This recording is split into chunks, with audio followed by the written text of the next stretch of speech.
All right, and welcome everyone to another edition of the FTW podcast. FTW is a weekly WWE and TNA discussion where fans talk the wrestling world in all of its laughable glory. This is episode 226, recorded live on August 5th, 2014 on FTWLive.com. Tonight we will continue down the road to Summerslam, which you can watch live on the WWE Network for only $9.99. Yep. And while under the pressure of not being able to renew their contract from Spike TV, could we be witnessing the best wrestling right now in TNA? With us tonight is Nick. Say hello, Nick. How much is that again, Garvin? $9.99. And we got Joe. Say hello, Joe. And if you're overseas, nothing right now. It is not free. It's not even $9.99. It's no, unless you're a criminal like Lee. Kevin, say hello, Kevin. You totally stole my opening, Garvin. So upset. We also have Harrison here. Hello, Harrison. Heyo! Is that Nintendo Power with Savage on the cover? That is Nintendo Power with Randy Savage rocking the Power Glove, and he is about to take it off the top rope. I have no words. I know my win of the week. And we've got a guest today. Our guest is Ken from Radio Under the Influence, which is radioinfluence.com. Say hello, Ken. I am the 9 behind the $9.99 for the WWE Network. Wow. Hey, I gotta be honest, we're coming up with better jokes than anybody else on Raw did last night with that $9.99 thing. Yeah, I don't know. Can you make a bigger joke than what WWE did with Raw? Because I don't know. All right. My name is Garvin. I'll be moderating tonight's conversation. If you're listening live, say hello and leave your thoughts in the comments throughout tonight's conversation. And if you're watching on YouTube, leave a like. On Twitter, use the hashtag FTWLive. This week's episode has been brought to you by the FTW Podcast YouTube channel. You can find this week's conversation, our entire archive, smaller clips of each week's shows, as well as other exclusive content, youtube.com/the FTW Podcast. Subscribe today for less than $9.99 a month. And let's stop joking about that because that was so annoying. Let's talk about some TNA. TNA this week was Destination X. We had a pretty stacked show, 5 matches overall, lots of story development. So let's just run down the card real quick. First of all, we had the Wolves successfully defend the Tag Team Championships against the Hardy Boys. Low Key, Sonata, and Samoa Joe all qualified for the X Division Championship match, which I believe is going to be happening this week. Yes.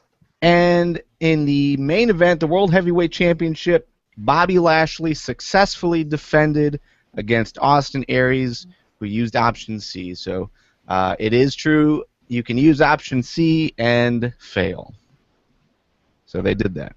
Okay, so overall, thoughts on Destination X? What was your favorite match of the night? Start with Nick.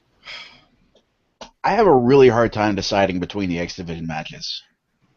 They were all great in their own respects. It was fun to see Low Key back in the ring again. Samoa Joe was awesome as per usual. And Tigre Uno and Homicide both put on strong performances in that particular match. And like I said last week, I am so hurt right now that Brian Cage isn't in TNA. That man is just oozing with talent.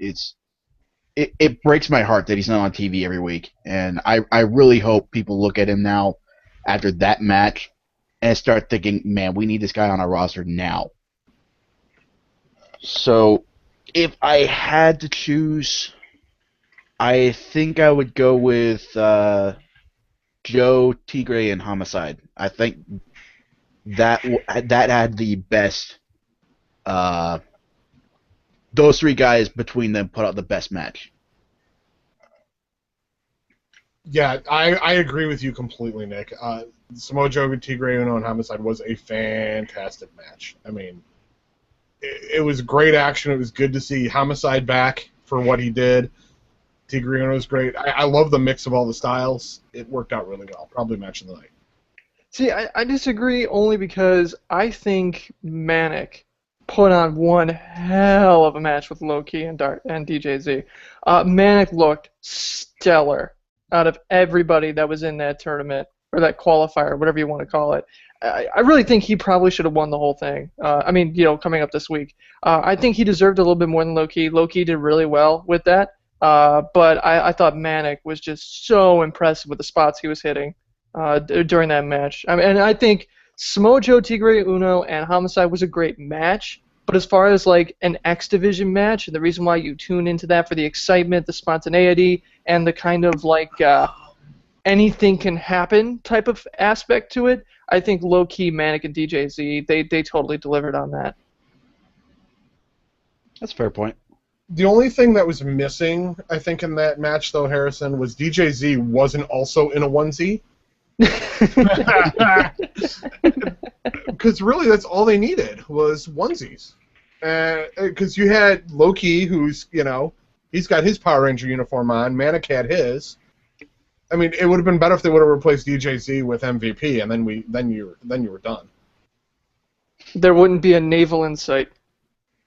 No, nor areola. Yeah, too. Oh my god. I have to disagree with I think all of you guys, and while I'm I look at TNA a little bit different for the fact that I'm not a consistent watcher, but I did watch Destination X because my co-host said, hey, you need to watch it, and I really, really enjoyed the Lashley Aries match, and I think it was just a very, very nice match. It wasn't over the top. It wasn't, trying to be more than it actually was, and I kind of appreciate that.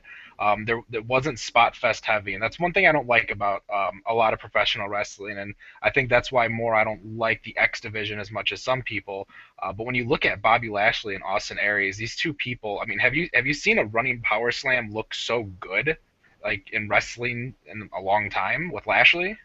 No, that's a really good point. So, I'll give you guys a huge pointer for the fact, a little insight into me that you guys probably already know. I hate Low Ki. I despise him with a passion. But with Lashley and Aries, I just think it was a great match, and it was one of those matches where you were really kind of expecting Aries to win just because Option C seemed to be the next, if you will, Money in the Bank contract. It was that. That one where it's going to skyrocket you, but with Austin Aries winning it again, it's like, is he going to be able to do it again? Now Bobby Roode admits that, Austin Aries, it wasn't a fluke. What's going to happen, later down the road in regards to that kind of stuff. But I did like that Lashley Aries match, and I thought that suicide dive between the second and bottom rope was just ridiculously pulled off by Aries. Yeah, it looked like he ate that guardrail. Oh, yeah. Yep. That was insane. Right at the end of the match, too. Basically closed it out. Yeah, overall, there was a lot of good matches on this card. From the live chat, Lou is saying DJZ showed why he should be booked more consistently, and I totally agree with that. I think he's right there. But you could say that pretty much about everyone here. The only guy that I would not give that booking to would be Crazy Steve. I really am not impressed with what he's doing, but everyone else on this show, I think, delivered completely. And I know that feels like a really huge shining endorsement of TNA, and I know generally speaking, the IWC is against doing that. But I thought this card was stacked. And the matches themselves were great. And this was one of the shows that I watched live in New York City, and it delivered to the crowd. You can hear how loud the crowd was. I think that's another good point that we need to bring up, is just how involved the crowd was in every single match, every single in-ring segment. Garv, thanks for bringing that up. I did want to ask you this. Hardy Boys and Wolves, it sounded like the crowd was going to freaking explode from the amount of excitement that they had during that match. I mean, top of the card, these guys just came out and blew it up, and I just like I want to say like halfway through it, I'm going, whatever follows this, the crowd's gonna just pass out. I mean, I can't imagine that they would be able to keep that up, but that match just out of nowhere, right out the gates, just blew the entire arena up. Was it like that live? Yeah. It felt like that, and I'm trying to remember the exact layout as far as how they booked everything, but I think it was Hardy Boys versus Wolves, followed by Gail Kim versus Taryn Terrell, which we saw on Impact the week before, and you could see that the crowd had kind of died during that match, but that was why. Yeah, we were incredibly loud for that match, and then following that, I think there was only one match that I can remember us being quiet for collectively, and that was Gail Kim versus Taryn Terrell. Everything else had crowd on their feet the entire time.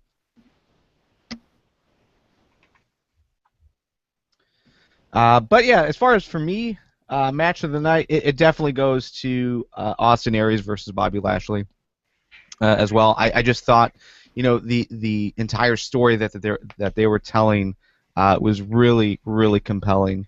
To see Austin Aries lose was just shocking in person and on TV again. You really expected Aries to win, so yeah. So let's talk real quick about pay-per-view totals. Well, that really wasn't a pay-per-view pick, I guess, but it was a special event, so we picked it last week. The picks were Dinosaur Lee and Nick. They both tied with 5 picks at the top, followed by with Joe with 3 correct picks. I did not pick because, as I said, I was there live. So that takes our pay-per-view totals. We've got Lee at the bottom with 3. Dinosaur Lee is at 5. Harrison's at 12. Kevin's at 13. Scott with 24. He's tied with Joe with 24. I have 33, and Nick has taken the lead with 34. That's what's up. So let's transition right into our first topic. As we had talked about, Austin Aries, you really expected him to be the guy to take the title off of Bobby Lashley. That didn't happen. Just like EY couldn't do it, Hardy couldn't do it.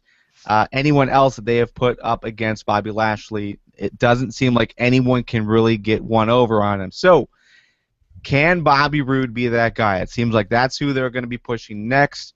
So let's talk about Bobby Roode's chances. Do you see that's where the title will finally change hands, or do you think Lashley is going to be holding the title for a while?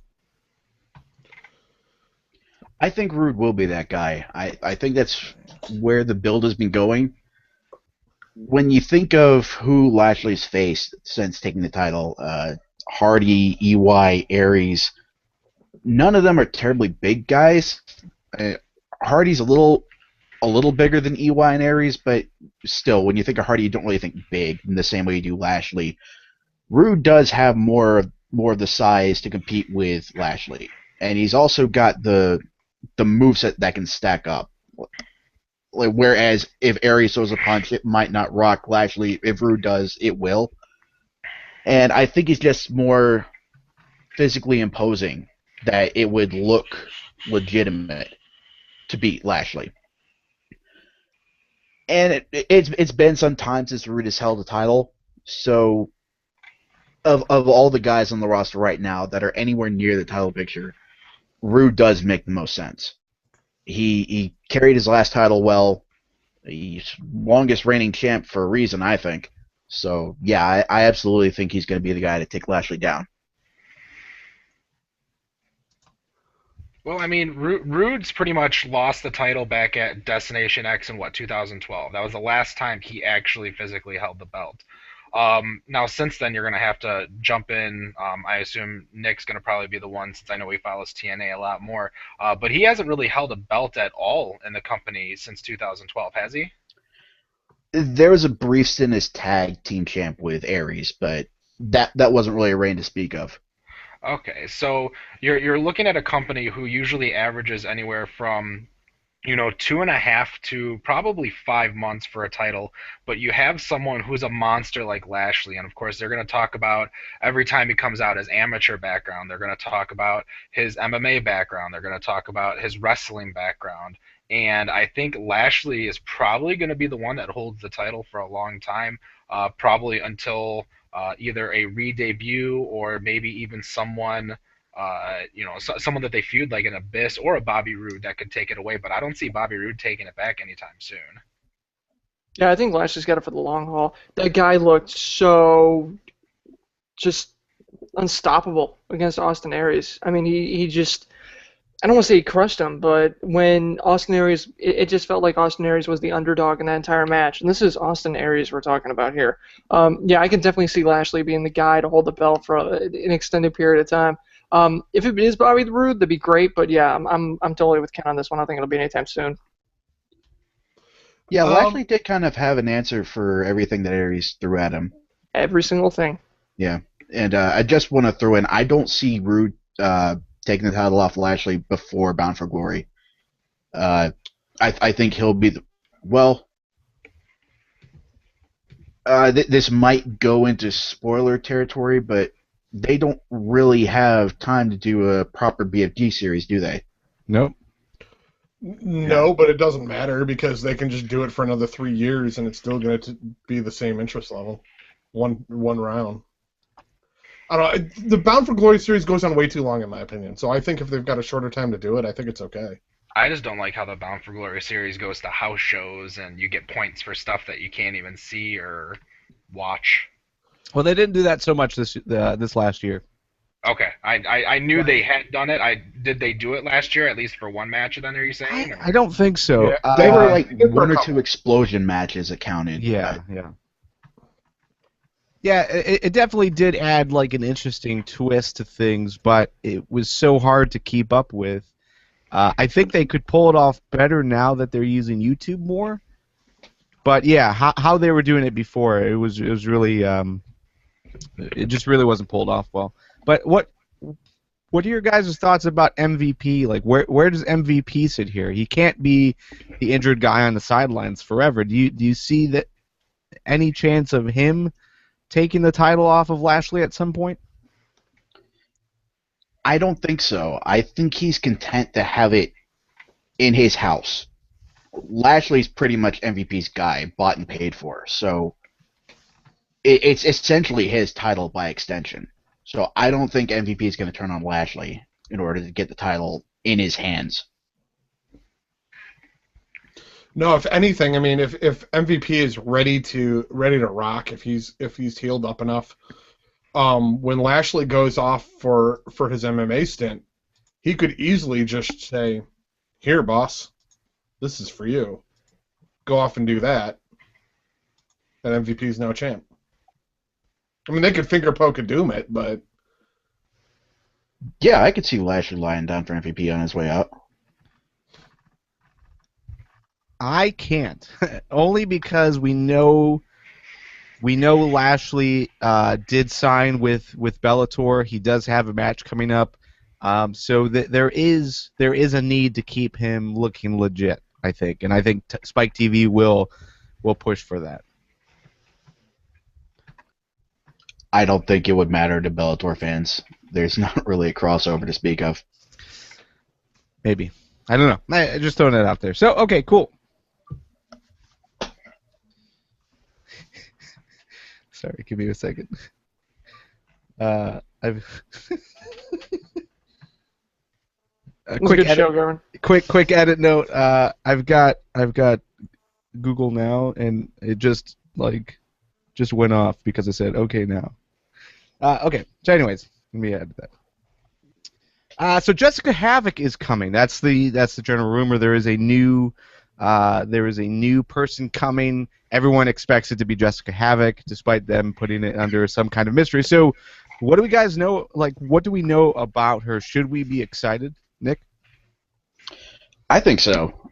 She's a big indie name for good reason. She's pretty much a monster. Very comparable to Karma in a lot of ways. Except I think Jessica Havoc is a lot more I guess athletic would be the way to say it. She can do. She's not quite as limited in terms of her moveset, and she's known for being able to handle herself in intergender matches. Joe, I saw you post a video on the Facebook group, Yes. and yeah, that's just one of them. So she could definitely be another ODB in terms of how she's used in the company, or how she should be used in the company at least. ODB's not really So being used tag right now. teaming with Eric Young and then sitting on the sidelines? That's not nice. Yeah, that's why I said should be, not. I corrected myself. TNA is not using ODB all that much, much to our dismay. But yeah, Jessica Havoc would definitely make a worthwhile addition to the roster, and I really hope this isn't just some monster swerve and somebody else comes out of nowhere.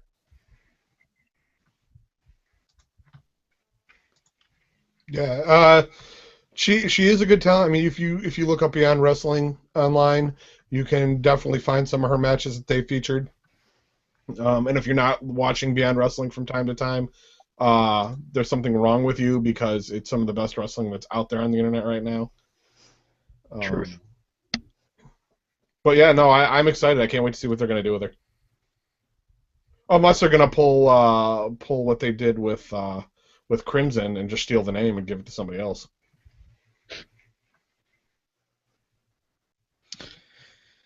Yeah, I did see some of the videos that were posted. I did a little bit of research myself. I don't know. I'm kind of torn on her. I think she can be good, but without the context, those matches feel to me kind of awkward. Definitely great talent. Definitely has a good attitude that is easy to get behind in the ring. But I just haven't seen the consistent story and how she does with a story and whatnot. So, but overall, there's something that we've been somewhat complaining about lately as far as the knockouts go. You've got really a bare division. You've got Gail Kim, and we're excited about Gail Kim and Taryn Terrell. Anyone else in the division? No, not really. We don't really see anyone else that's there that is worthwhile. Maybe Tessmacher, if she's going to be returning, she did get better, I guess, like in the tail end of her last run. But yeah, injecting someone like Jessica Havoc, who is big on the indie scene, I think would add a nice touch, a nice bit of credibility to that division, which overall would be good. I think I would kill to see Jessica Havoc take on the Beautiful People. That would be an interesting feud, I think. To write off the Beautiful People? Yeah, just have her debut against them. It'd be a little like when Karma came in and started terrorizing the Bella Twins. Or when Awesome Kong came in and just started terrorizing the Knockouts division. It's good fun. Yeah. I could get into that. All right, so Hardcore Justice returns during the August tapings in New York City. So TNA is going back to New York City on August. Well, today actually, is it? Yeah, today, Yes, tomorrow, and Thursday. So August 5th, 6th, and 7th. So they're going to be bringing back Hardcore Justice. We're also going to see a new signing, Chris Melendez, who is a war veteran. He's an amputee, so he's got one of those kajiggers on his leg. We got That's the official name, kajigger. It's a scientific term. Zach Gowen needed a better kajigger. Yeah, exactly. We've also got former ECW and WWE star Tajiri making his state's return, and the return of the Six Sides of Steel. So, are you looking forward to this type of event? Or do you agree, and by event I mean the Hardcore Justice thing, or do you agree with more along the Paul Heyman point of view, he recently said in an interview that TNA needs to move forward from the ECW nostalgia already. So, what's your guys' thoughts right now? I mean, I would look forward to the event if they had, like, the bigger names there ready to do it, and I would say, I don't know, 10 years ago, we're running into the same thing that we feel about Sting wrestling again, and that's some of the guys are getting too old. Like, if they're going to be bringing back PJ Polacco, and like Little Guido, and like this, I mean, some of these guys are just like, you barely wrestle on the indies anymore, if at all. I don't want to see them. If it's going to be a bunch of guys I don't want to see, I don't want to see it. But I agree with Paul Heyman, though. I mean, they do need to move forward from that nostalgia thing. I mean, it's fun to look back, don't get me wrong. But isn't it time to move on? Well, I mean, I'll guard it, pay the bills. That's all I know. They can still do a Hardcore Justice and not be an ECW throwback. There can be a separation between the two. And I think that's what TNA, and so far, we could be different upcoming, we don't know. But, especially with the fact that Rhino, Tommy Dreamer, the Dudleys, they're all back in TNA right now. You can have one without the other, so I don't know why they just don't do it. I don't know why this nostalgia tour keeps having to go over and over and over again. It loses this nostalgia. It just becomes, yearly. I mean, aside from the fact that I think it's interesting Heyman says that everybody needs to ditch the ECW nostalgia when just not this past Raw, but the Raw before, he was part of the segment where John Cena started an ECW chant. Aside from that, I do agree that they can't rely entirely on the nostalgia. But there's a difference between utilizing that nostalgia and relying entirely upon it. And I think TNA's been relatively smart about how they've done it. The first show that we saw from New York, yeah, they pretty much leaned on the ECW vibe pretty heavy when they had Taz introduce things, kicked off the night with Tommy Dreamer and Bully Ray in a match versus Rhino and EC3. Yet they did lean on that, but they kind of backed off of it. And Hardcore Justice isn't just an ECW thing. Like before it was Hardcore Justice, it was just plain Hard Justice, and it was essentially the same kind of event. There was a heavy leaning on the hardcore vibe. True, when Hardcore Justice first became a thing, it was the ECW farewell show, but they kept having Hardcore Justice year after year, and they stopped using the ECW guys. It was just a TNA event. I think it's still the same thing. It just happens to have ECW guys back since they're up in New York, where it makes sense to have those guys around. I mean, those guys are going to get a reaction from the crowd, and that's what TNA needs. It's more crowd reaction during their shows. So as long as they're not relying entirely on ECW, I think it's okay. And given that this is essentially the vast majority of the ECW nostalgia usage is being used to push EC3. I think that's smart. I think EC3 benefits a lot from that. See, Nick, actually, I gotta disagree with you.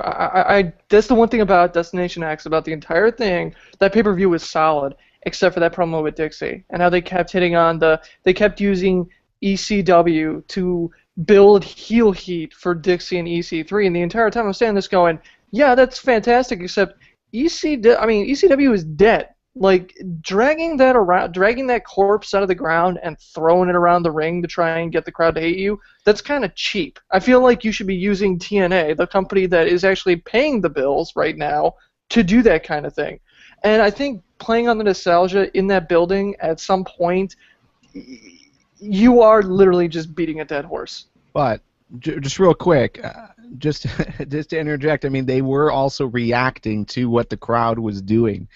The crowd was chanting ECW like when we first got into the building. I mean, that is the major place of ECW for a lot of people. So yeah, I mean, overall, like, yeah, they are playing into the ECW nostalgia and they're trying to bring that up, but they're also reacting to the crowd, and the crowd is chanting ECW, and she was not necessarily just bringing that up because that's part of the story, but she was bringing it up to shut up the crowd or to get under the crowd's skin.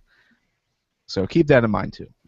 Yeah, that's a fair point, but I feel like when you have a feud, when you have a thing called Hardcore Justice at the arena at the house that Paul Heyman built,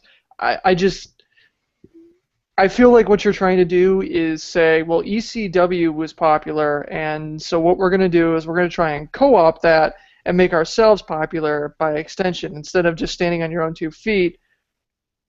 I mean, is it really when TNA... When you look at TNA and its hardcore division, or I mean not hardcore division, but when it does Hardcore Justice and everything, do you really just want to sit around, or I'm sorry, when you're looking at a TNA product, do you really just sit around and think, wow, I really wish this was more like ECW? No, but I don't think anyone is. I don't necessarily I think TNA is. You. I mean, I don't think TNA is a southern promotion. They're based out of Nashville. They've been running out of Florida for the longest time. They need some kind of connection with the Northeast crowd, and for the Northeast, ECW is the biggest name outside of WWE that gets the biggest reaction. Actually, I think ECW gets a bigger reaction from the Northeast crowd than WWE does. So, and the fact that TNA has handled things with ECW, or ECW talent at the least, better than the WWE ever did, like, a lot of the ECW talent regards their farewell show with TNA as the legitimate farewell show, not whatever they did with the WWE. I think there's closer ties there than some people are giving them credit for, so that when they see the nostalgia being used, they see it more as an exploitative thing than the fact that there's a lot of history intertwined between those two organizations. To some degree, indirectly, some.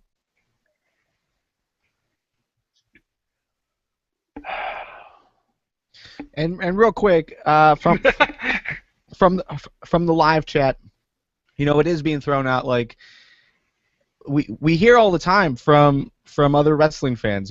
I miss the Attitude Era. I want. I loved ECW. I loved like that edginess, and PG sucks and all that stuff. And for TNA to, take the risk to, try to accommodate some of that, I don't necessarily think it's as bad as you're trying to make it out to be, Harrison. I'm not saying it's go on, Harrison. Go on. No, I'm not saying it's the worst thing in the world. What I'm saying is I can see. I gotta say I'm kind of with Heyman on this one. That TNA really just kind of has to stop hitting on the ECW nostalgia so hard. We're reaching a point, and I wrote an article for Radio Influence. This is probably a month and a half ago, in regards to the fact that this craze for the Attitude Era and how much the Attitude Era is missed. And what I'm realizing is that, along with the crowd who grew up in the wrestling, the people who are our age, in our age bracket, the late 20s, early 30s, as well as the extremely younger crowd, the 16s and 15-year-olds, these people love the Attitude Era, and it's because either A, we grew up through it, and that was kind of our generational area. That was our era. We might have grew up during, a little later in the Scott Hall, Kevin Nash, Macho Man type era in WWF, and then reach the Attitude Era.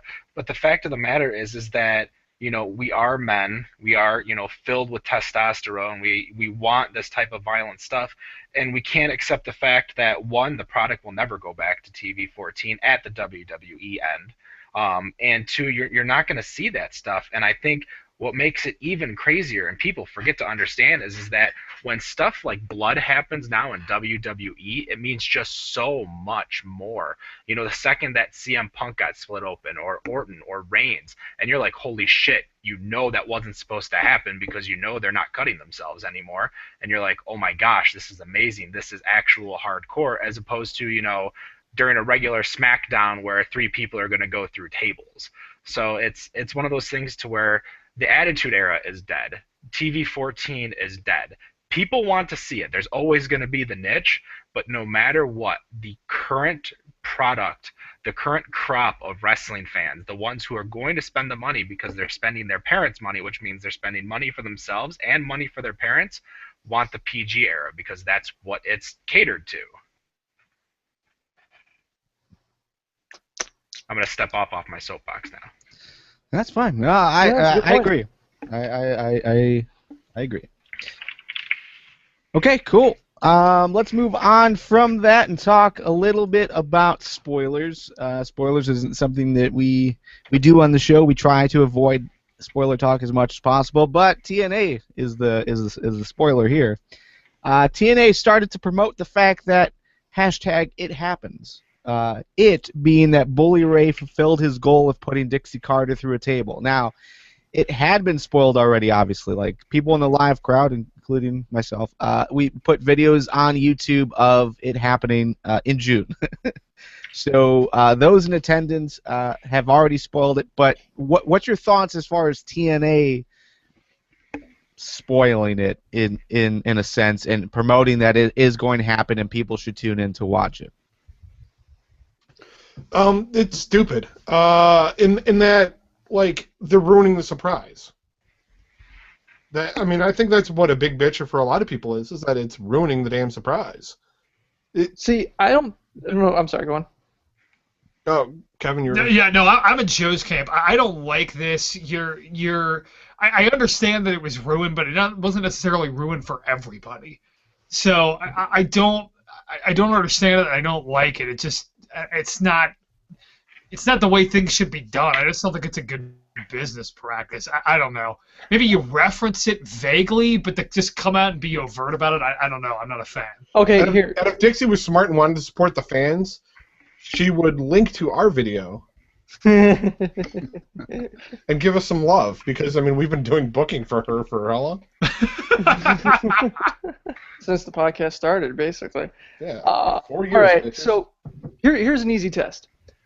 If I told you I had a video on my phone, we're all hanging out, of Dixie Carter being put on a... Or if we were all hanging out with Garvin, and he got back from New York, and he said, I got a video of Dixie Carter going through a table that was recorded, would you not want to watch that? Or just the knowledge of it happening was enough? By the way, it's just it.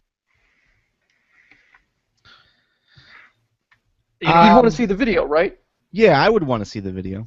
I That's would all want to TNA see the video, but the thing was that... Well, no, hang on. Oh, okay, go on. That's seriously all TNA did. They just said, this happened, we're going to black it out at the point you want to see what happens. You're going to want to see this video because you're going to want to see her go through the table in the aftermath of what that looks like. All TNA's doing is they're just being overt and saying, this happened. If you want to see a good video of it, tune in on Thursday. It's not like they're hiding it. There's no reason for them to be coy about it. They can just say, holy crap, this happened. Because they're right. The fans, all the hardcore fans that would disseminate that information anyway and would get their friends to tune in and go, you've got to see this. This is insane. They all have the video. They all have the tweets. They all have... our YouTube page blew up when Garvin posted that video. So it's out there. It'd be stupid for TNA to be, oh, well... Tune in Thursday to see if this happens, because it's like, no, you're basically you're not treating your fans with the respect they deserve, and that they have the internet. So it'd be kind of silly to just ignore that and act like, oh well, maybe some of you don't know, but some of you do. So just go, you know what? We're just gonna cat's out of the bag, but we're not gonna show you the whole thing. Yeah, but then I have the easy access to go to YouTube, to go to the FTW podcast YouTube site, watch it for myself, and then be like, well, I really don't have to watch TNA next week because I already know what's going to happen. I know that Dixie's going to go through a table. Whereas the constant tease of her being saved, when is it going to happen? When is it going to be saved? It didn't happen at Destination X. Are they going to do it at just a regular Impact? Are they going to wait for Bound for Glory? Is it going to happen in Japan? There's so much that it just deflated a fan's point of view of I understand that most people have already seen it that are going to see it, but when you look at a wrestling fan like myself who casually watches TNA, catches up on everything via DVR or however it is, now I'm like, oh, well, she got put through the table now. Well, that was kind of like, it deflated the whole weight for it, and I understand it happens when these shows get pre-taped, but in the same sense, you don't have to say tune in next week to see if it happens. You just have to say, tune in next week. End. Well, you mentioned something right there, the casual fan. I think this is who that ad is directed at. Because obviously the hardcore fans, people that watch every week, we already know it's happened. It happened like a month and a half ago, almost. See, I think that's my point. Is we already know that you can be vague about it. Maybe some of you have heard, but here comes the bombshell. I don't know. Just being this overt just rubs me the wrong way. I don't know. And initially, I was in the same camp because when I first saw that after Impact, I didn't understand. I thought it was dumb. I didn't get it. But after I thought about it some, I mean, it's been so long since the thing was taped. It's out there already. If you're going to tape that far in advance and something that big gets out so early, what do you gain from even making it vague? I think it makes more sense for TNA to try and capitalize on that as much as possible. And just hiding the very last bit of it where she actually goes through, I think that sort of tease serves to draw people in, at least the casual fans.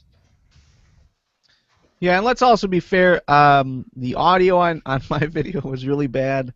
Although I was 2 rows back, like some of it was blocked. A lot of videos are the same thing. So being able to see it from a fan's point of view is cool. I'm looking forward to it personally because I want to see how it really looked like on TV from different angles. I think a lot of people are like that as well.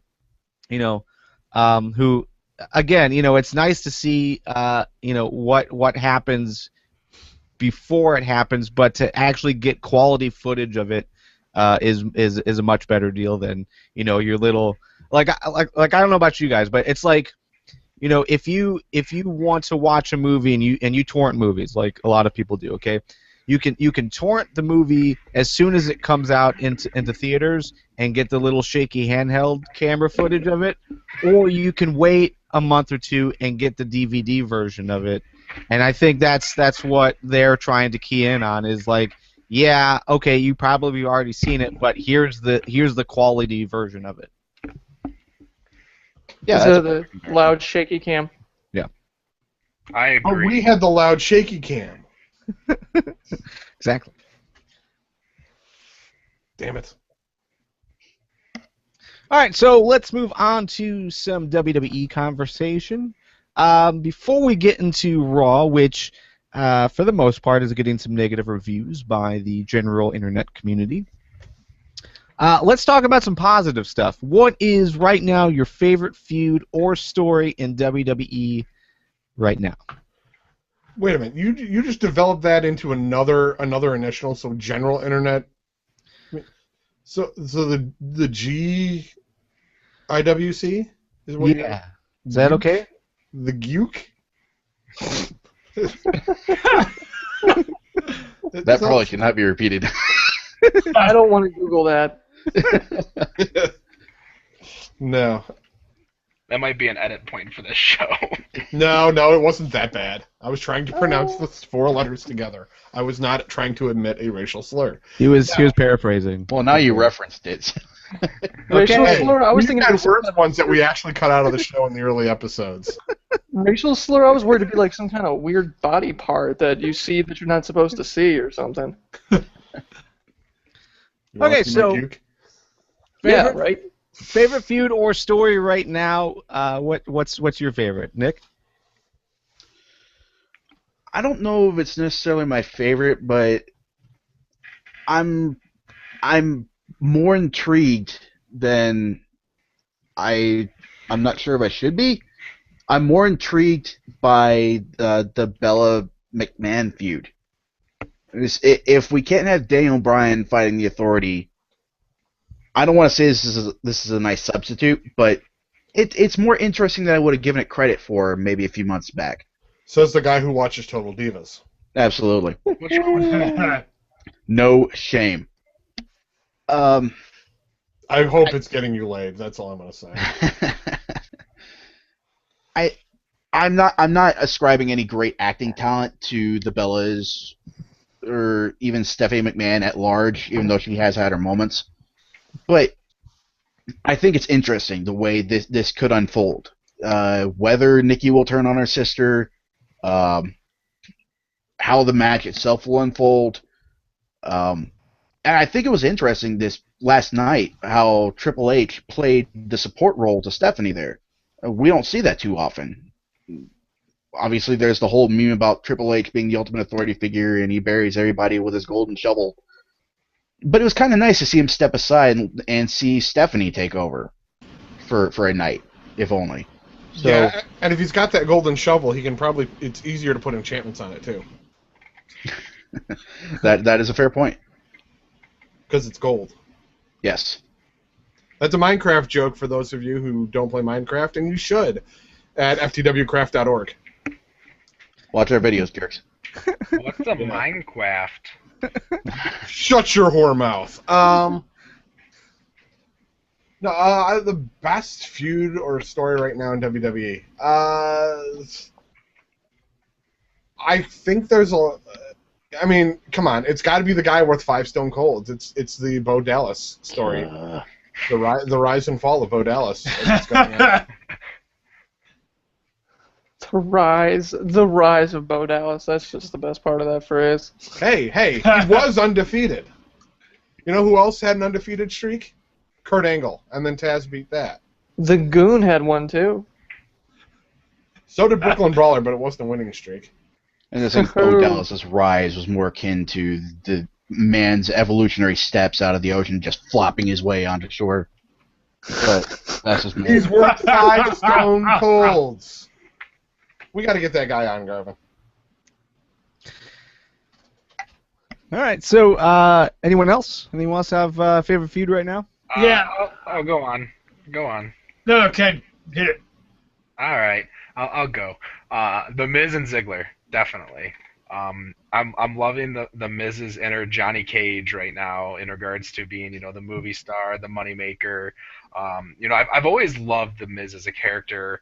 His wrestling, I don't know that much, but with the match with Dolph Ziggler, I think both of these guys, and I did get to see, a match of theirs not too long ago, and it's just one of those things where they have really good chemistry, and they're not going to go put on, a 5-star hardcore 60-minute, Iron Man no contest match, but they're going to put on a really good match in which it's all going to revolve around the storyline of, the Miz is the IC champ. He's this chicken shit heel because he's going to cower every time somebody tries to hit him in the face, and I think that's what he did so well when he was going up against John Cena, and he was feuding against Cena and The Rock.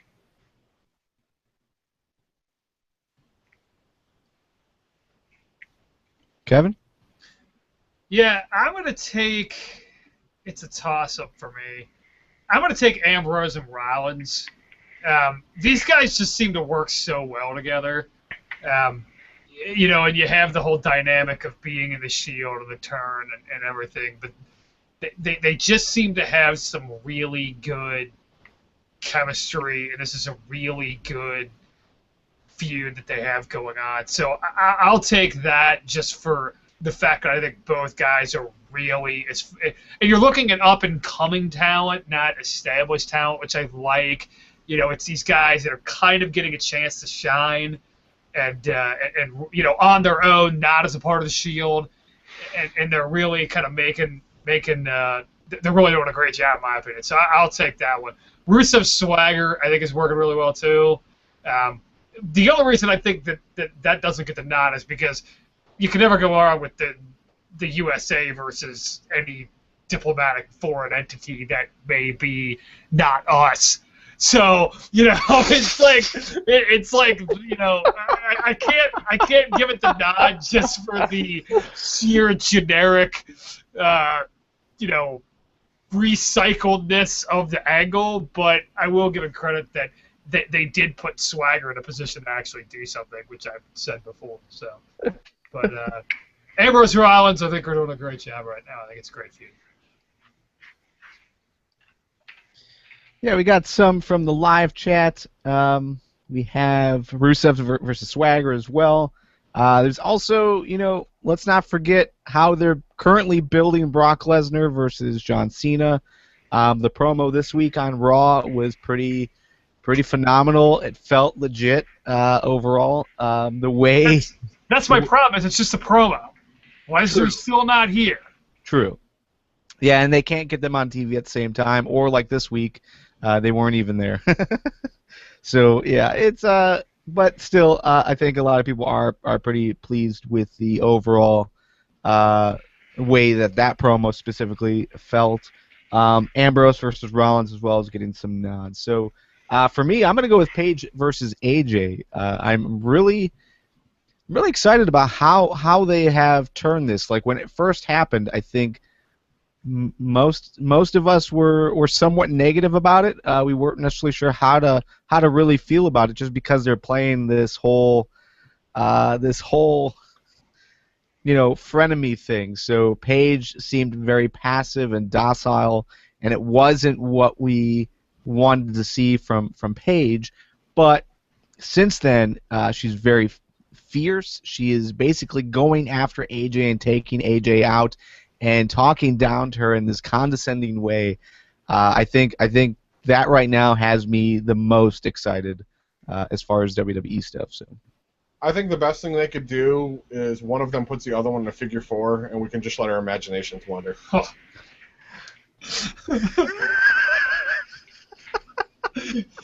I'm going to need that video clip.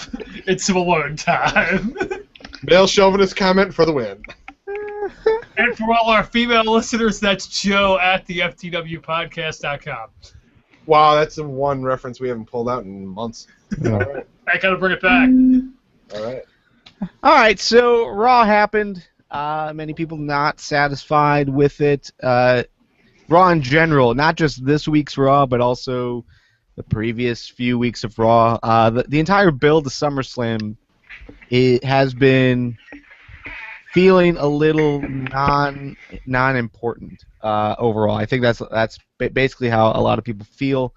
And then specifically this Raw, obviously WWE is trying to push the network, and they are doing it in a way that is very intrusive on the overall product. So, what's your guys' thoughts overall? Raw, was it as bad as it's getting that rap right now? I don't think it was as bad as the rap it was getting. I mean, granted, the potential for the beat the clock challenge match with Ambrose in it, we were like, okay, no job, Rob. Okay. Wait, no, he's not fighting Rob? This ought to be interesting. Heath Slater, this is going to suck. And then it turned out to be one of the best matches in the fucking world, because not only did Heath Slater go from jobber to hero, he even beat the Zack Ryder factor, and he won in the main event on Raw. The main event, Heath Slater. The internet is over. It's done. I mean, apparently Drew McIntyre and Jinder Mahal were dead weight. I'm in awe. But Ambrose was awesome during that. I mean, I don't think the show was bad. I know it had a lot of predictability in it, but I don't think it was bad. I think the matches worked well.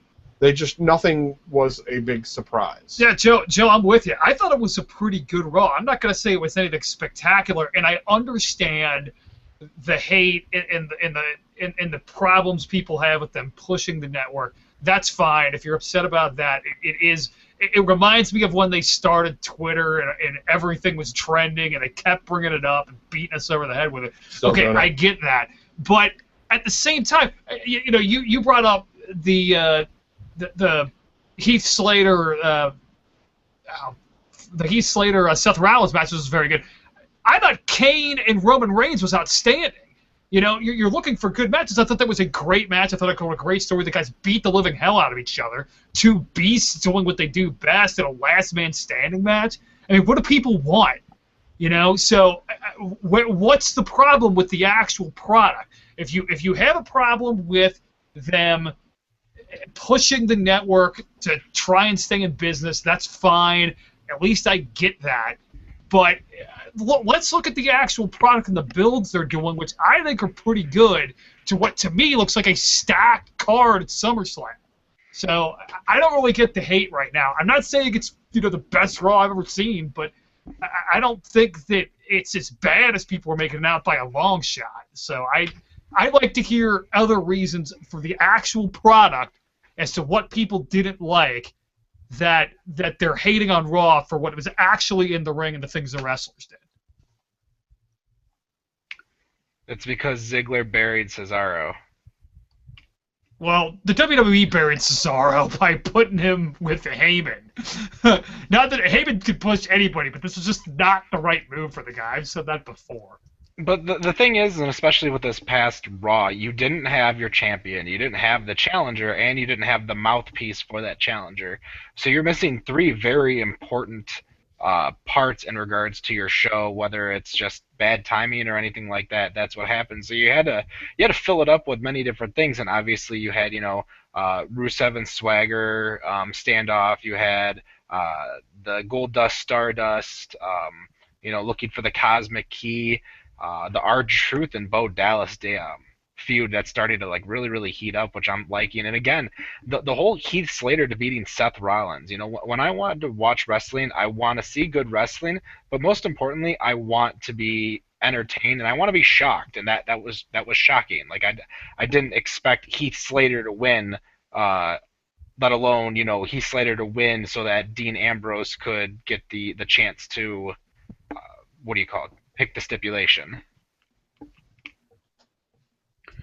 Yeah, this wasn't a bad Raw by any means. Just because it's might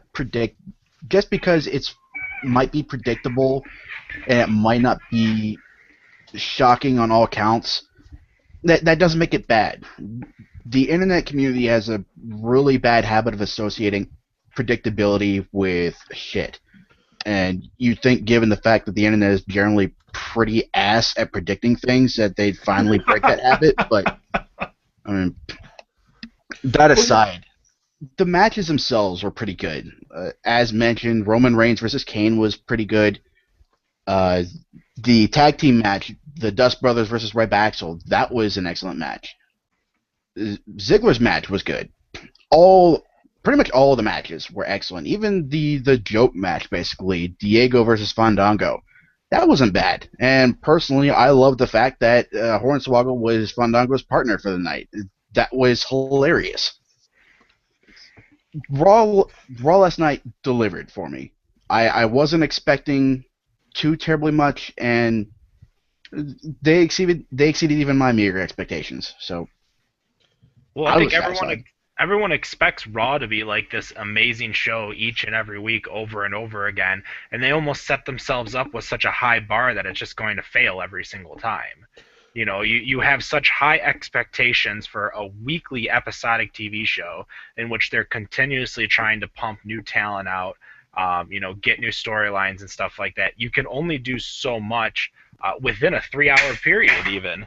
So it's one of those things to where you just have to kind of let it go, and I think they did a lot today. On Monday night, they promoted the R-Truth Bo Dallas, and that's not the only thing. You had Fandango with Hornswoggle when they had to pick him up after the splits. You had Chris Jericho eliminating Luke Harper and reminding you that on SmackDown, Eric Rowan can't be on the apron or the ringside. There was so much that this show gave you.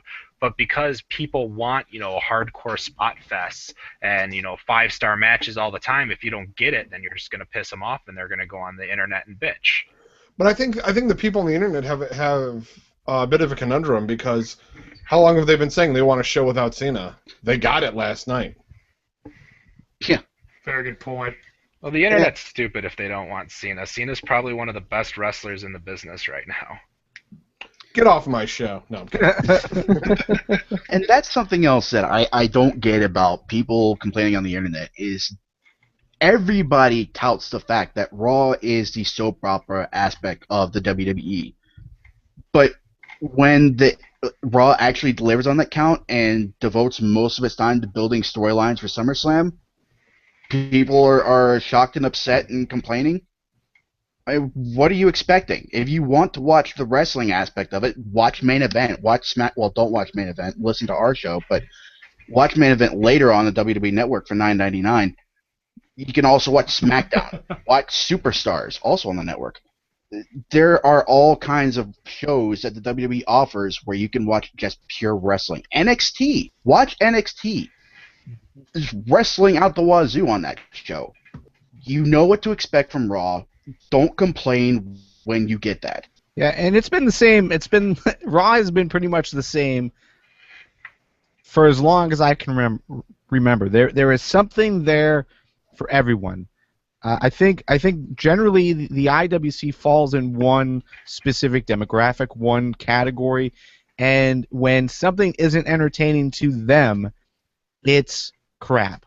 The show is awful, and WWE is lazy and not trying. But really, I mean, while the Fandango thing is not hip to the IWC in general, I mean, it is entertaining to others. Just like Randy Orton, we love to hate on Randy Orton, John Cena, but kids and women love them. We're gonna be having the same conversation about Roman Reigns, where we hate Roman Reigns in a few years, but women and children love him. You know, and that's the thing. It's like there is something on Raw for everyone, and you can't just say Raw sucked because not everything was aimed at you specifically.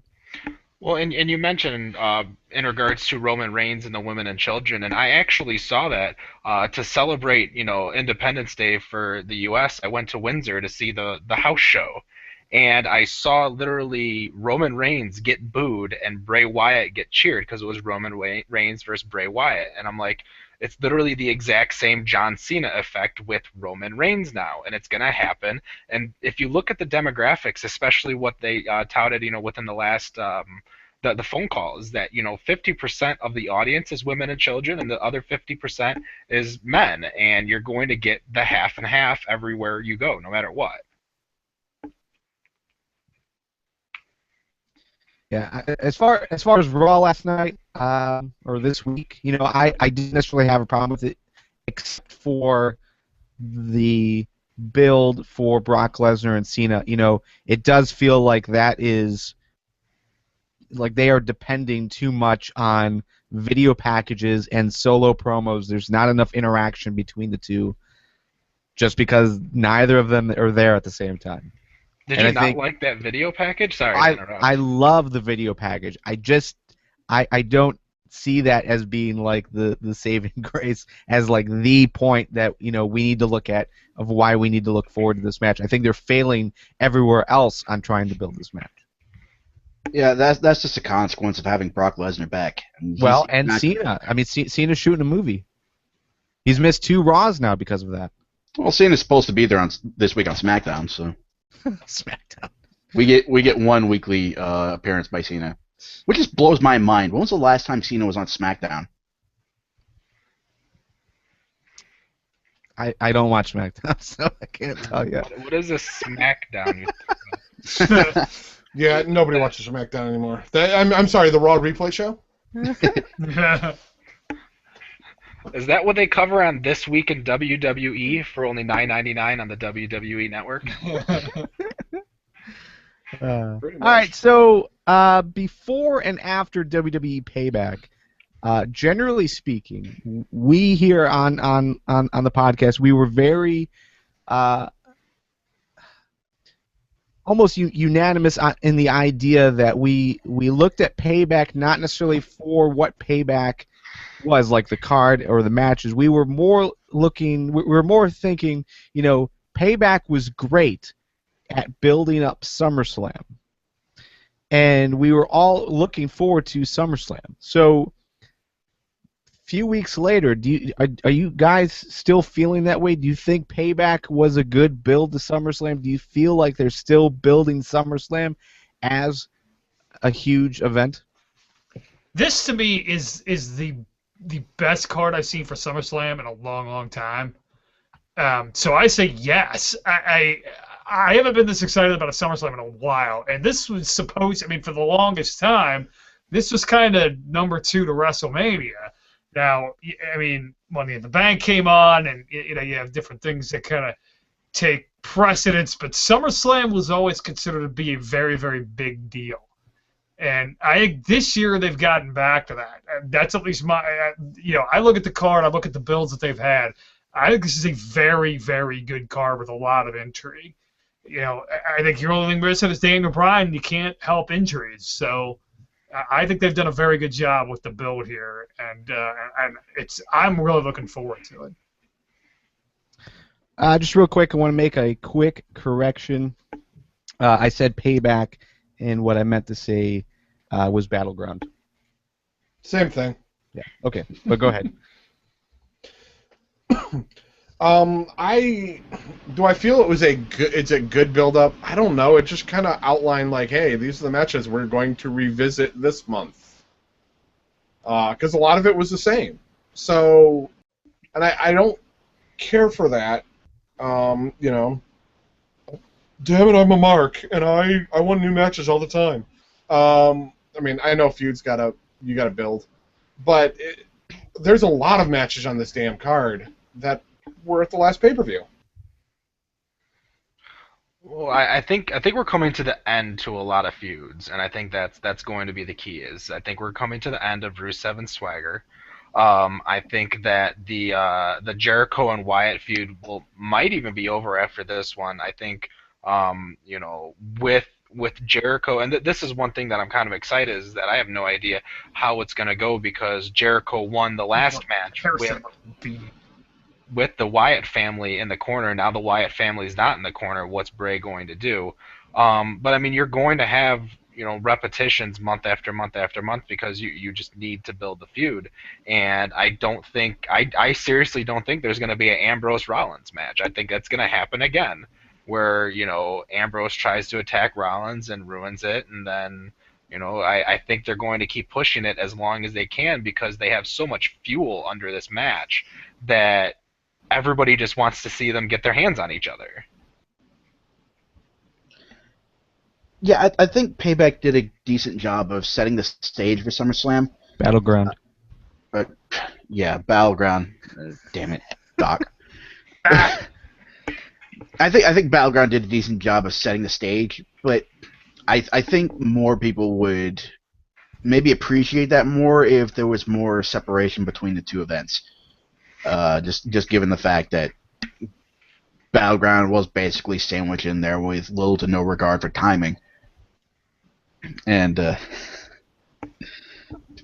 but yeah, I'm generally looking forward to SummerSlam, and which in a sort of perverse way kind of unnerves me because it seems like the trend is always the cards that look like they're being built up well or the cards that look awesome, those are the shows that wind up kind of disappointing.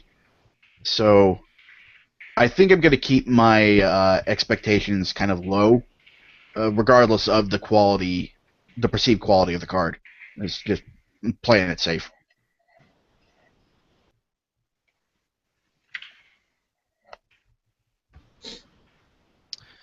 Okay, well, let's take a look at the SummerSlam card that we have right now.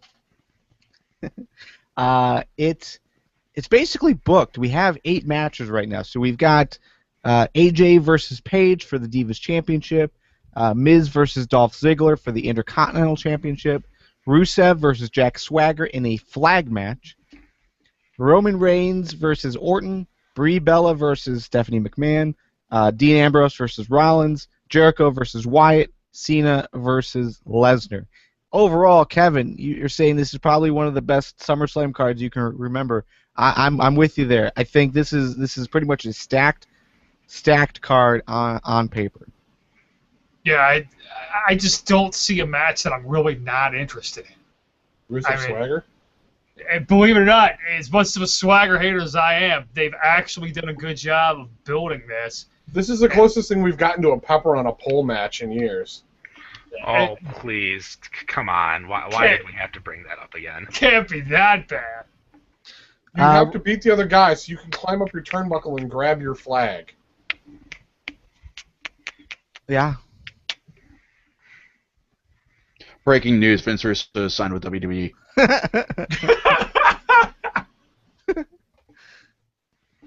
That'll make Spike happy. So some other possible matches, maybe if they extend the pre-show for a full hour like they did for WrestleMania, you could throw like an Usos versus the Rhodes brothers, maybe Ryback in there as well for the tag team championships. Damn. They have been building Bo Dallas versus R-Truth as far as as of last week. We saw a continuation of this week, so maybe we'll see that. Maybe another filler match could be like Fandango versus Diego, since that's been a thing as of late. So, but overall, yeah, I think there's a lot of cool matches. We're going to be previewing this in full next Tuesday, August 12th for FTW227. And hopefully we'll have a official final card for that. So, wasn't Sherman Helmsley on that show 227? No idea. No idea. That's way over my head. I knew it was Jack Hay, but that was about it. That's the only person. All right. Apparently, I'm the only one up on my 80s sitcoms. Yeah. No, Sherman Helmsley was in Amen. That's right. Okay, so speaking of sitcoms, let's go back to Raw. Kane took his mask off again this week. Most likely it was because he lost to Roman Reigns. Maybe he's feeling a little bit bad about himself. No idea. Why do you guys think this is happening? I think it's the beginning of the last bit storyline they're going to do with him before he retires. Glenn's had a long career. Yeah, what else is there for him to do?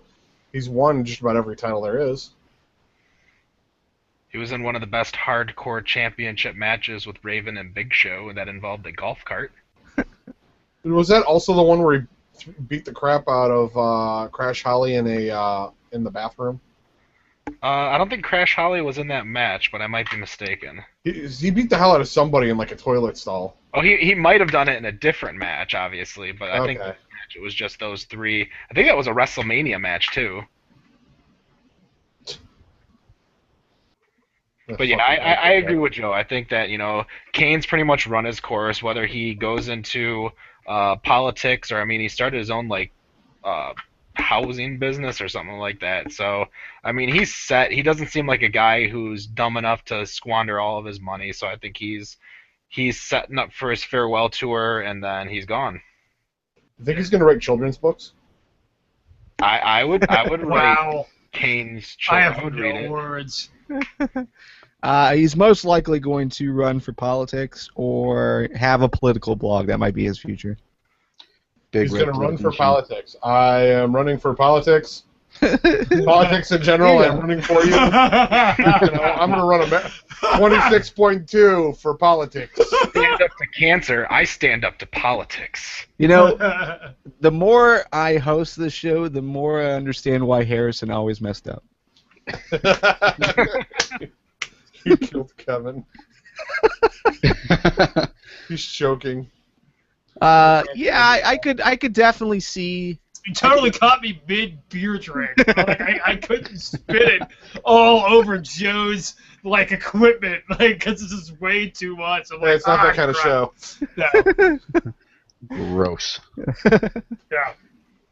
All right, so let's talk a little bit about Adam Rose before we move on. Adam Rose is the new Santino. That's what I get out of this. So instead of having him in these matches and new feuds that they were starting, so originally it was Swagger versus Adam Rose, and that was the big initial feud that Rose has got. But since they've moved Swagger to Rusev, which is obviously the much better feud anyways, Rose has been like this backstage segment guy, not really doing anything. Have we seen the peak? Is this as good as Adam Rose is going to be in WWE? For the foreseeable future, and it's gonna hurt him to the point where he can't come back like they did with Santino. I mean, the fact that he's like, this is the Miz, it's gonna tell you what happens, what your polar opposite is. I'm gonna look in there and I'm gonna see a lemon, and it's it's him in a business suit. Like, really, why did we do this? Why, you weren't selling like tacos or anything, or whoever's sponsoring the next pay-per-view. It was a completely pointless segment. No.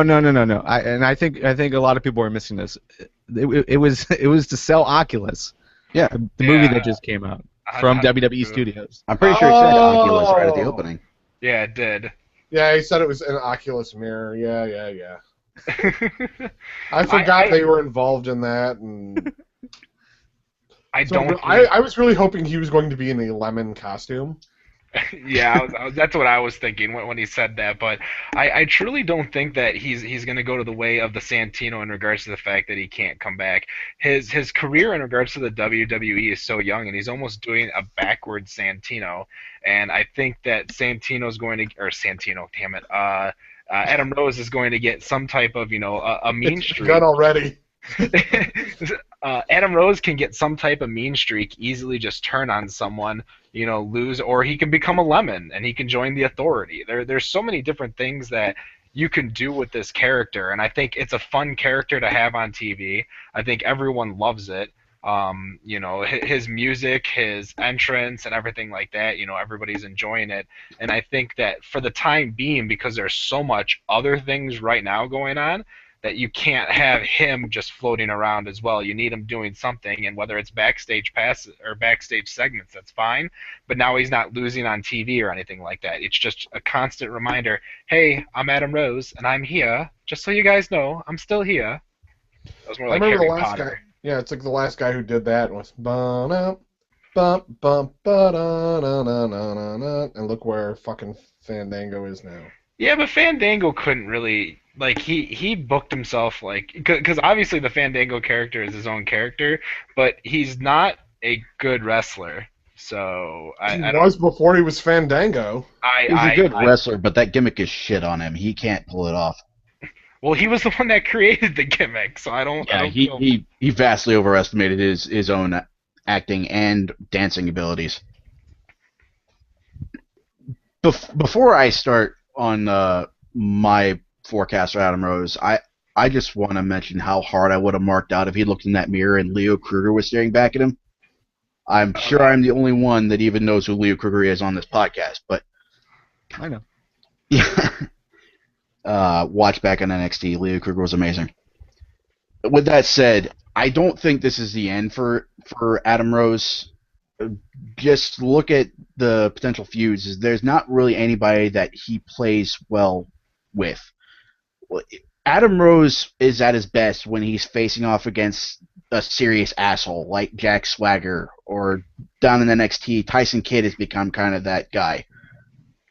He plays well against those guys. There's not really one of those characters that he can face right now, though.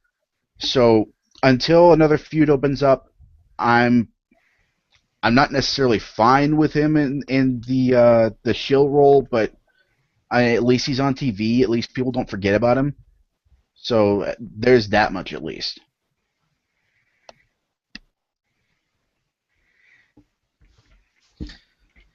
I have never been a fan of Adam Rose, personally. You're a lemon. Yeah, I can see the appeal. I went to the Raw in Cleveland before Money in the Bank with Lee, and Lee was totally into it. But it was because I think, it's the music thing. Like, we all got behind Fandango because the music was catchy and that was fun. It was fun to get into that sort of thing. but the actual wrestling, I don't think is there. The actual storytelling, I don't think is there. I don't think it's where it needs to be, and it is disappointing that to me it feels like they gave up on Adam Rose in ring before they really gave him that opportunity. They took that feud with Swagger away from him before it could really get anywhere. But the catch there, though, Garvin, is that, Adam Rose, they expected him to take off bigger with the music and the dancing and the crowd, and I don't think he took off like they wanted it to, not like it did in NXT. Well, but he was only in NXT for a couple of weeks. That character was around in NXT for a couple of weeks. The guy himself, he was around for donkey's years, and he has a rapport with the NXT crowd. If he gets a chance to build that on Raw, I believe he will succeed where Fandango failed. I think part of the not lack of reception, because people are reacting, contrary to what is being said in the chat. People are reacting to Adam Rose when he comes out. It's the fact that he barely comes out is the problem. But, you also had in the fact that we had Santino drop off. He retired. There was a hole to fill there. And since they probably didn't think Adam Rose was getting over the way they wanted him to, they slid him in there, and I think that's what's going to do the damage. I just don't think it's going to do the damage. If you look at how much of a crowd favorite Santino was, and the fact of the matter is that when Santino was put in two separate spots where he was about to win a major match, the crowd was so behind Santino, it was almost ridiculous. And I'm referring to the 40-man Royal Rumble, in which it was where he almost threw out Alberto Del Rio, and then the Elimination Chamber where he almost beat Daniel Bryan.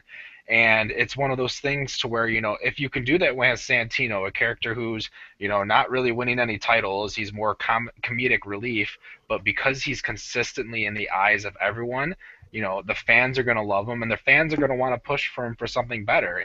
And again, you can either turn it off where he gets a big upset, or you can turn it to where he turns on someone and starts this mean streak. And I think it would also help if Adam Rose was more of a unique figure, because there's a lot of comedy type characters in the WWE right now. Sure, Santino's gone, but you still got Fandango. You got the remnants of Los Matadores. Heath Slater's still kind of seen in that role. There's a bunch of guys that fit that bill.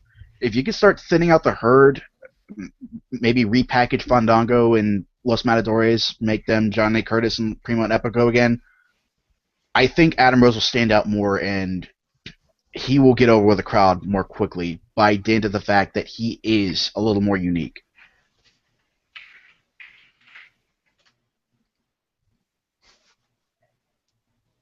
All right, so real quick, we had this conversation a month and a half, maybe 2 months ago, about who would be more successful in WWE, Bo Dallas or Adam Rose, because they both were brought up pretty much at the same time. So right now, we can pretty much agree, right, that Bo Dallas is going to be the more successful. I disagree. In terms of crowd reaction or in terms of push? In terms of both. I think Bray's got him both ways already. No, not Bray. I'm sorry. Bo Dallas and Adam Rose. Oh. Is much less talented, special brother. I'm thinking Bo Dallas is going to get the big push. Yeah, Bo Dallas is getting the push right now. As far as crowd reaction, Adam Rose has Bo beat by a mile. I think in regards to longevity, Adam Rose is going to take Bo Dallas.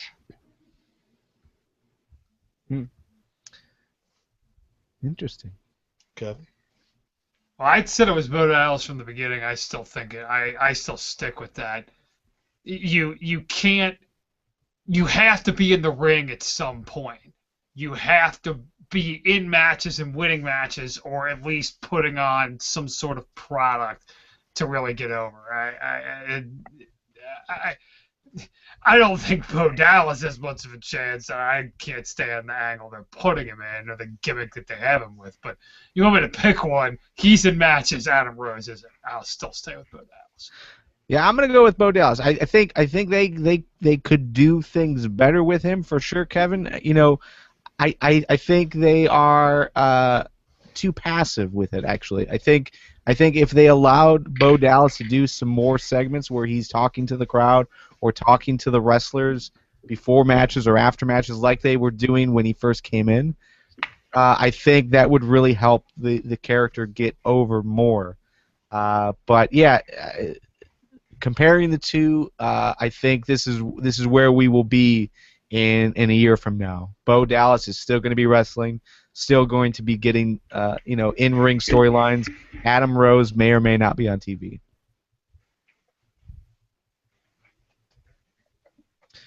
So, all right, enough of that. Let's move on to win fail. That was how.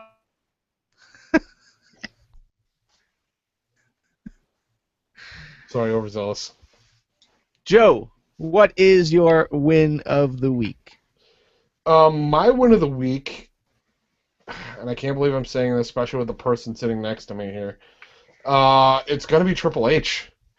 When he shoved Brie into the corner using the table, I was like, I didn't think about the arms, there being a gap. Quit dancing. No way.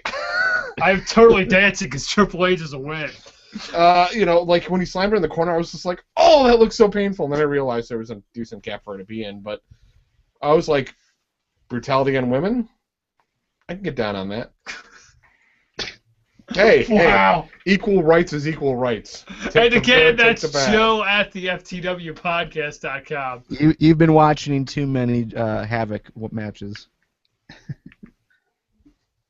Kevin, your win of the week? My win of the week is Dean Ambrose during the Seth Rollins Heath Slater match. That was absolutely hilarious. I mean, he just straight jacks that soda like from some random dude in the front row. That he's like, oh, I got some popcorn too from some other guy. Then he takes JBL's hat. I mean, come on, it totally fit with his persona. It was hilarious, and Heath Slater got the win. It was quality. It was really entertaining, and it kind of plays into the unpredictability of Dean Ambrose. I thought he did a great job and really sold it. I thought it was awesome. But he totally stole the ideas from Alicia Fox. Yeah. I mean, she took potato, Nick, your win of the week? It's got to be Destination X as a whole. TNA did an excellent job with that show, especially with the X Division matches. It's well done. I can't wait to see what's next with the New York tapings. And my auxiliary win has to be Hornswoggle. Just him coming out as Fandango beckons to him. It was simply amazing. The reaction from everybody, Diego, Summer Rae, and Layla, El Torito, it was just awesome. And the ensuing standoff after the match, when Hornswoggle gets in the ring, and they just have a stare down between him and Torito. It was just plain amazing. Ken, your win of the week?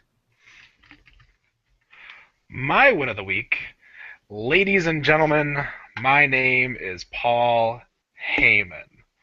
I already watched the DVD, and I love, like, whoever makes the documentaries for the WWE is probably one of the best, creative people in regards to making documentaries, but this Paul Heyman one was just simply amazing, and with the interviews with Raven, Gabe Sapolsky, Todd Gordon, all these other guys, I couldn't stop watching it. I literally watched it up until I had to jump in here so I could, join you guys for the FTW podcast.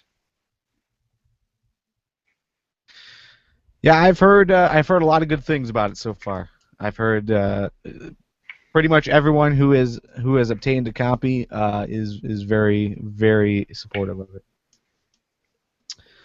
Some wins of the week from the live chat. We've got the Golden Star Dust Brothers Stephanie's pedigrees to the breeze, or to the Bellas rather. We also have the X Division qualifier matches, and Slater just slatering all over the main event. Monday Night Slater starring Heath Slater. I will agree with the Heath Slater bit. I thought that was great. That was a shock, and it's nice that WWE can still throw us a curveball every once in a while. That was great. But my real win goes to Destination X as well. I thought it was fantastic. I watched it live. I'm glad. I'm able to finally rewatch those on TV and actually really talk about what happened, because like for the last few weeks I've just had to like bite my tongue every conversation we've had. So all right, let's jump into fails. Joe, your fail of the week. This one came up really quick and fast. Ken, it's documentary. Documentary. I hate you. Documentary. That's how I always pronounced it. Documentary. You knew what I was talking about. Shut up. Maybe I'm in Hazel Park right now because they just legalized marijuana. Well, enjoy. Hey Joe, I think the oven's on. Yeah, I think the White Castle's open, and so is Sonic. So. Grab back Let's hope and pray that no FBI agents are listening to this podcast. Hello, NSA. We know you're listening. Yeah, if they were listening at all, they would have busted us years ago. Kevin, your fail of the week. My fail of the week is Brock Lesnar not showing up to promote SummerSlam. Look, I understand you got contracts or whatever. Brock, just show up for one freaking week. I don't want 10 promos of you and Cena. Show up, get in the ring with Heyman, so he doesn't have to tell us that his client Brock Lesnar beat the Undertaker 800 times. Show up and build the pay-per-view. If you're gonna be a part of it, show up for 1 week. Look, and here's the biggest thing for me. So many people had a problem with The Rock coming back for the WrestleMania and just showing up, but at least he was there. At least he was there promoting the pay-per-view. At least he showed up and did what he could to make it the best possible build that he could. You got Lesnar just phoning it in or whatever. I don't know. This doesn't sit right with me. If you're gonna be a part of the pay-per-view, show up for 1 week. Yeah, and jumping off of Kevin's Brock Lesnar rant here, a fail goes out to WWE's promo people who cut together what everyone raved to be a great Brock Cena promo. To use that clip of audio and not have Lesnar redo it, where he goes, "I'm gonna leave him in a pool of his blood and pee and puke." It was urine and vomit. Yeah, blood, urine, and vomit. Like, he didn't say it like he said it like he was like a pimply teenager, not like, "I'm gonna leave him in a big pool of his own blood pissing." Well, that's how Brock Lesnar talks, man. Say something stupid. That's his voice, man. Hey, it could be worse. It could be swagger. Chicken shit to chicken salad. Nick, your fail? My fail is on us because we totally glossed over the fact that the Bellas have been talking about Karma, and Karma's totally coming back, you guys. Oh my God! One can only hope. Yes, we can. But, we can all dream. Yeah, but on a more serious note, I've been listening to various shows this week, inspired by other mentions, and I'm so glad you didn't say our back catalog. No, it's other shows. I will not talk shit about anything we have done because we don't do anything shitty. But Damn straight.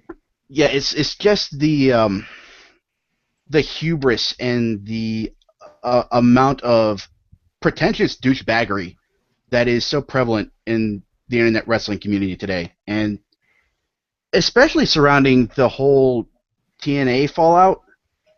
And we talked about this before, about how everybody jumped the gun because TMZ, quote unquote, broke the story. And the way some people have just latched onto that, and despite the fact that it was refuted by all parties involved in negotiations literally hours later after the story broke, the fact that people still latch onto it and treat it like it's gospel, and not only treat it like it's gospel, but talk about how the words coming out of their mouth is gospel. I'm not dropping any names, because I'm not going to go there, but it's the fact that the community at large is so chock full of these people that are just so full of themselves and talk about their expert opinions. If your involvement in any given industry is you watch and you yell about it on the internet, you don't have an expert opinion. Yes, we do, like Nick. the rest of us. Your asshole is just as regular as anybody's. That's been pretty regular.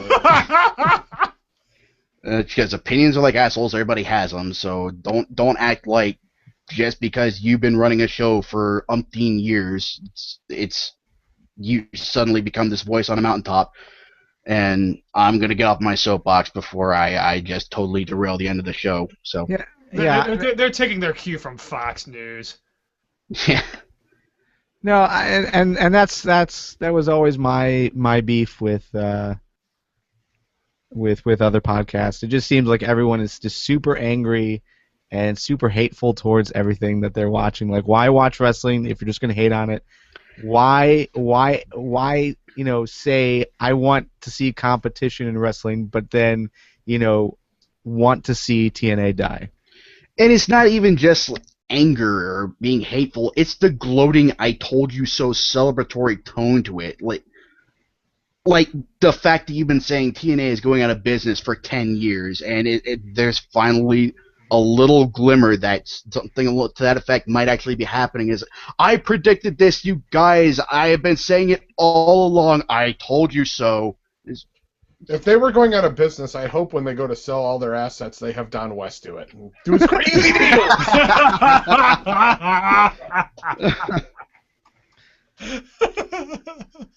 Right, there is some small part of me that actually wants to see that. Who wants to buy a six-sided ring? It's a crazy deal. Rarely used, brand new. $24.95. Ken, what is your fail of the week? Oh gosh. Okay, so I went to the Dearborn ROH tapings, and this was a couple weeks ago, and they had a match, and obviously it kind of lines up for the fact of what the episode 2 was, and it was the Golden Gauntlet for the #1 contendership for Michael Elgin's title. And Jay Lethal's finisher is probably the worst finisher in the history of wrestling. And I'm saying this is worse than the Cobra. This is worse than Sacco. This is worse than literally a poke to the eye. The finger poke of doom. The lethal injection is worse than the finger poke of doom. I have never seen a finisher that relies so much on the opponent to pretty much do the entire thing that it's just annoying, and that's my fail. Canadian Destroyer? No. Oh, the Canadian Destroyer, but that at least looks good. The lethal injection looks like just I pooped something, and that's what it looked like. So Jay Lethal decided, well, I can do a flip here off the ropes, and then you can jump 6 feet in the air, and I'll jump 6 feet in the air, and then I'll slam you down. The unprettier. No, still lethal injection. Still. Like I thought about it. I thought about it for a second, but no, still lethal injection. So lethal injection I just YouTubed it. I mean, it's a bounce off the ropes, and then into a cutter.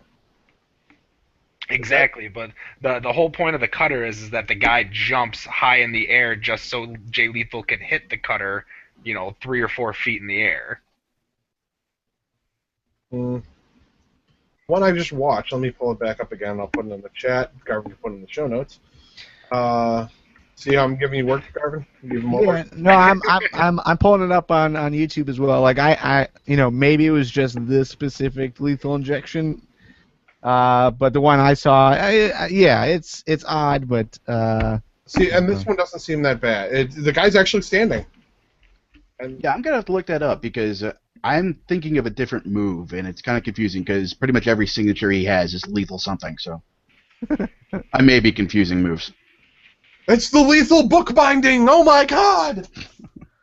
Bookbinding. All right, so fails from the live chat. We've got no title holders wrestling currently. So the U.S.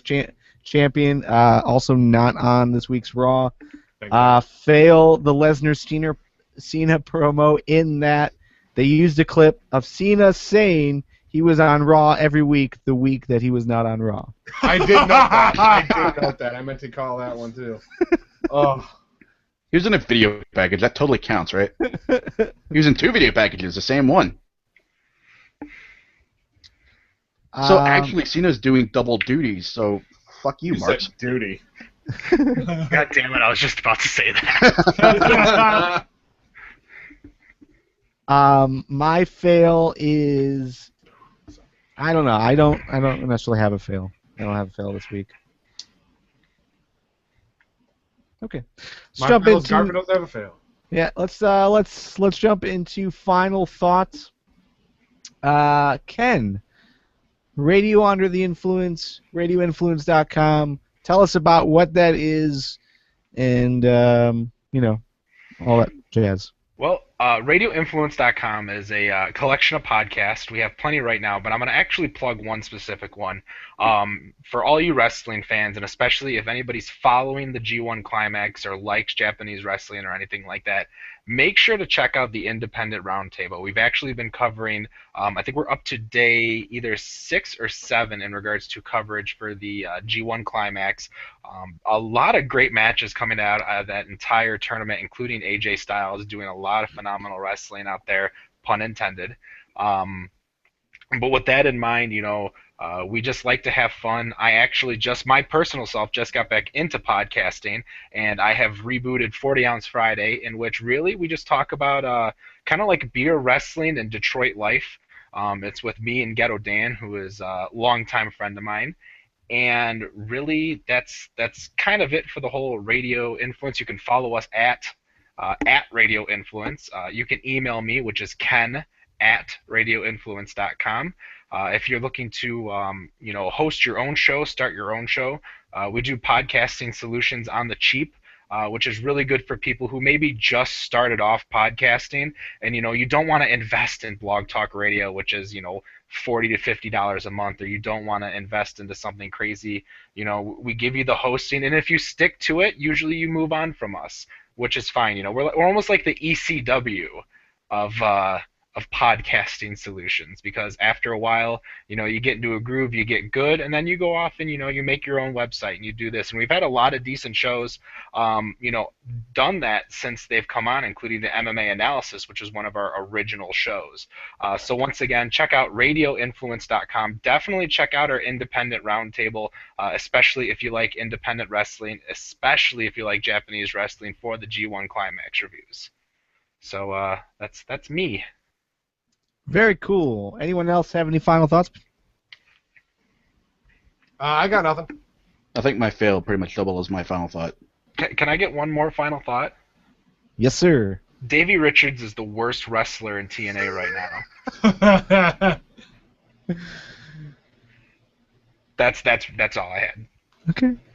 We'll leave it at that. I would expect an email from Claudia at Talk TNA Podcast on that one. Oh, that's fine. I think Davey Richards is one of the most overrated wrestlers. More overrated than Low Key, and Low Key is really overrated. But Kaval is awesome. Senshi was the shit. You said Senshi was shit? I agree. Those were words I said, yes. Okay. Just not in that order. All right, and that's the show. You can go check out FTWpodcast.com for more information about us and how to get involved in the future. And you can join us each and every Tuesday live at 8 p.m. Eastern on FTWLive.com. For myself, Joe, Nick, Harrison, Kevin, Ken, everyone in the live chat, we will see you next Tuesday. See you later, guys.